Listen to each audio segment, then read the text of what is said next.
Lift every voice and sing till earth and heaven ring.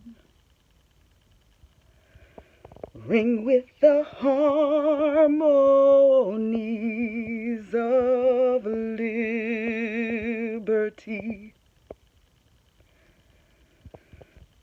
Let our rejoicing rise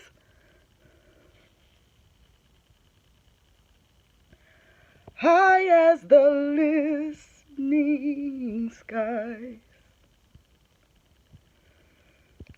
Let it resound loud as the rolling sea.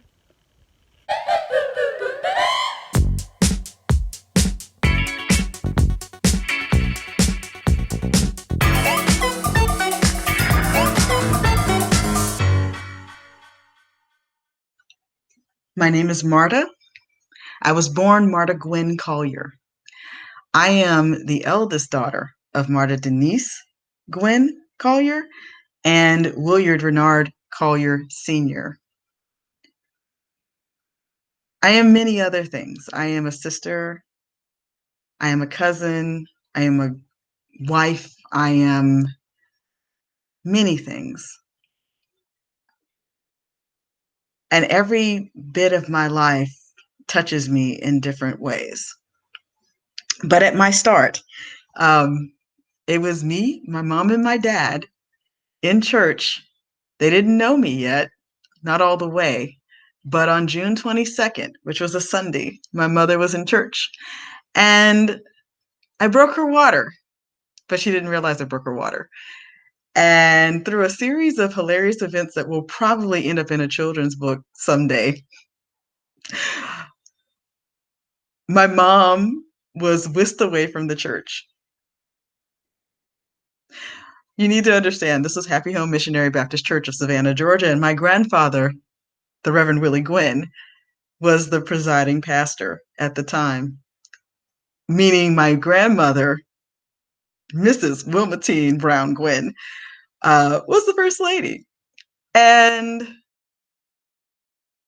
the way in which my mom was spirited away to the hospital got my grandmother's attention to the point where she grabbed one of her sons, had him try to follow my family, my parents, to the hospital.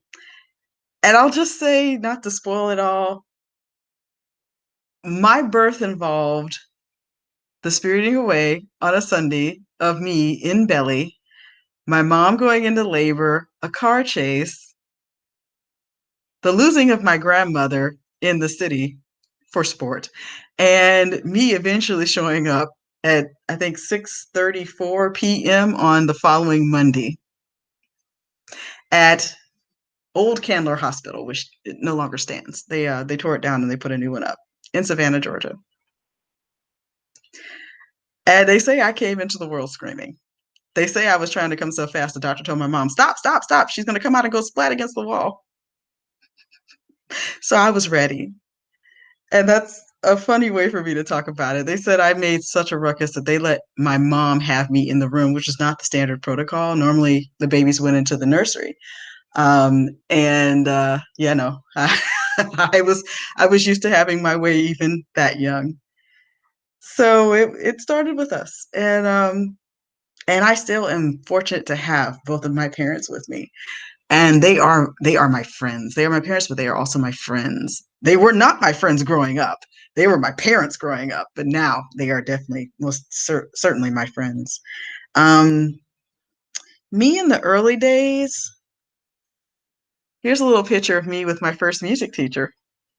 She's gonna lose it when she sees me sharing these like this. This is my Aunt Donna, my first music teacher, and my other mama. That is for certain. Um, yeah, she tried, and through no fault of her own failed to teach me piano. I can pluck a tune, but I'm not nearly the pianist that she is. Even to this day, she still gives music lessons in retirement and whatnot. And she's amazing. She's amazing. Um, she has two amazing children who both now have two amazing children. It's fascinating.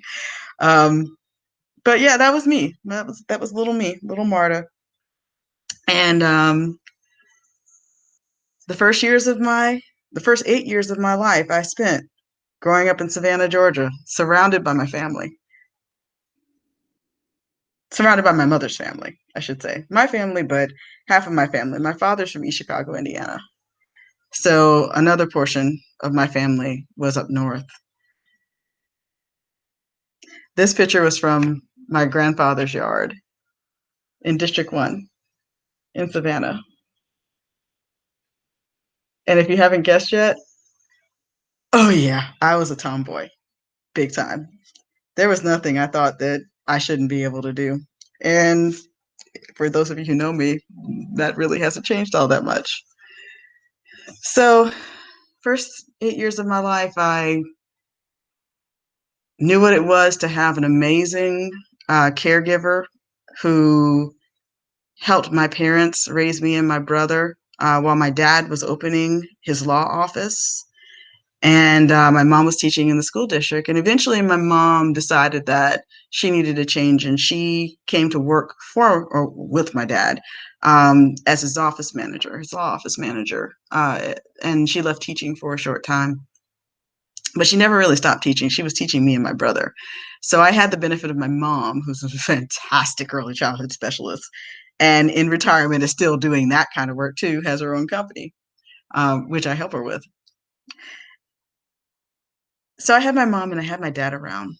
And even though they were always busy, my parents managed to always make me feel wanted. And never, ever did I feel a burden. And I thank them for that. I tell them pretty regularly now, actually, that I thank them for that. I knew that they wanted me and I knew they wanted my brother. And they never, ever let life get to a place where they didn't have time or make time for us. And that may sound kind of crazy, but it just is what it is. So my dad was doing the law thing, my mom was supporting him, and things were just going along. And some things were great, and some things were kind of, and it was life. But there were some constants in my life.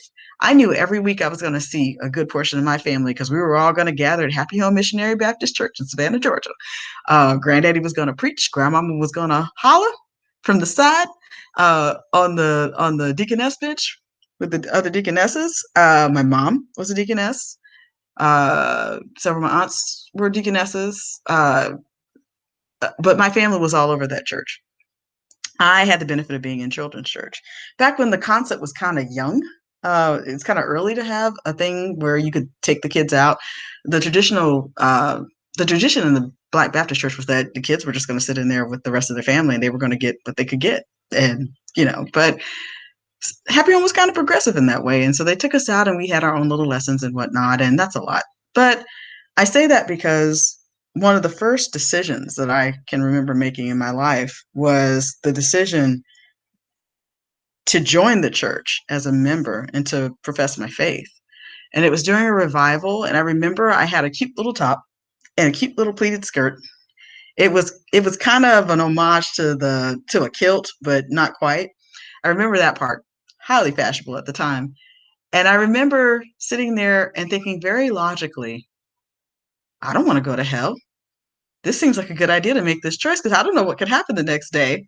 So yeah, I'm going to go ahead and do this. So I stood up and I walked, and everyone cheered, and my grandfather especially, because like I mentioned, he was the pastor.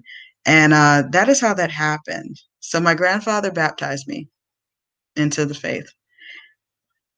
And I've been back to Happy Home as an adult and walked over the pit. They don't do it there anymore, but there was a pit that they would open up. In normal times, it was covered, but you step down into it, and then you were baptized in there. Full submersion, no sprinkling, full submersion. Um, but that was one of the first decisions that I remember making that I felt was a big one in my life. And I was 7. In fact, Hold on. I got a few things together for this today, but one I had forgotten to pull was this one. I was gifted this shortly after I joined the church, and I was 7 because this was presented. This is back in the tradition when we signed the Bibles that were given. Presented June 6, 1987, by Marta and Willard Collier Sr. to their beloved daughter, MartaGwyn Collier, on the date of her baptism at the Happy Home Missionary Baptist Church by Reverend Willie Gwyn, pastor, and her grandfather. I haven't looked at this in a very long time.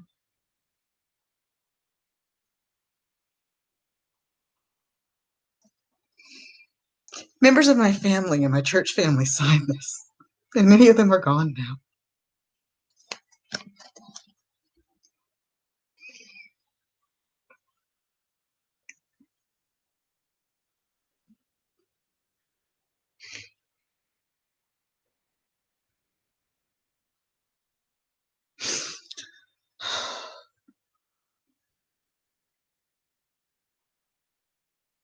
I didn't think I'd cry.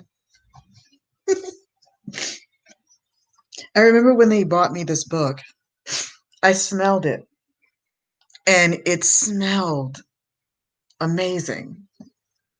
It wasn't like a print smell. It had a different kind of smell, and it hasn't retained that new smell over the years, but it was drawn in a graphic novel style. And at 7, this is how I first really came to know the Bible.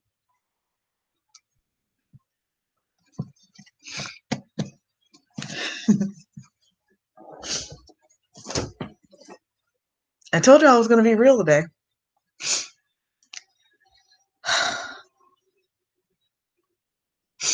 Shortly after that, some things began to change for my family.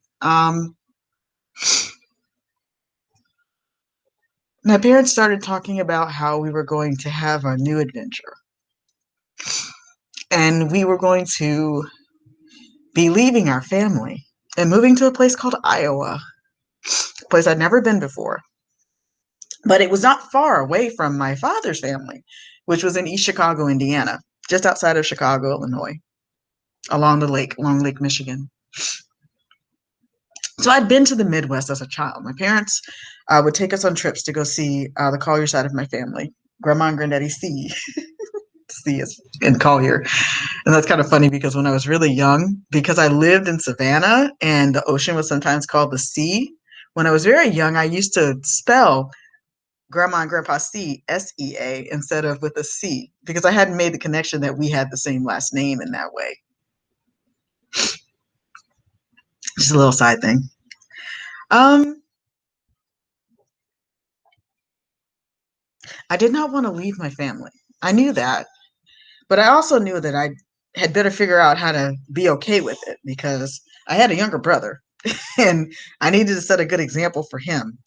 So I didn't need to be a brat. I didn't need to whine. I didn't need to cry. I needed to figure out how we were going to do this thing and be okay.